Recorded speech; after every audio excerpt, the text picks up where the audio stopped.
Welcome to the Salmon Runs YouTube. Enjoy the video. You start with the engine fully cold and the system depressurized. Do not open a hot cap. Once that's confirmed, shake the Holts can vigorously for 10-15 seconds to mix the formula. Remove the coolant reservoir cap and position a funnel to avoid spills, then pour the entire contents slowly into the tank. Make sure to observe the level against the max line. If needed, top up with recommended coolant to bring it to the correct operating level before sealing. Once done pouring, start the engine and set the heater to the hottest setting to force coolant through the entire circuit. Run at idle for 10-15 minutes while watching the temperature gauge closely.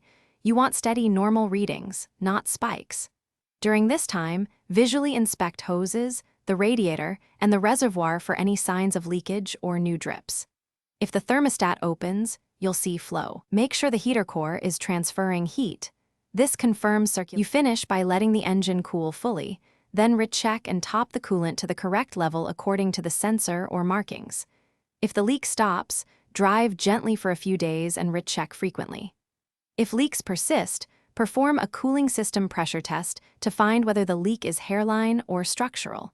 Pressure testing tells you if you need a mechanical repair. One key troubleshooting tip: repeat the circulation routine and use a flashlight to spot tiny weeps around joints, clamps, and the head gasket area. Thanks for watching. Consider subscribing if we helped you.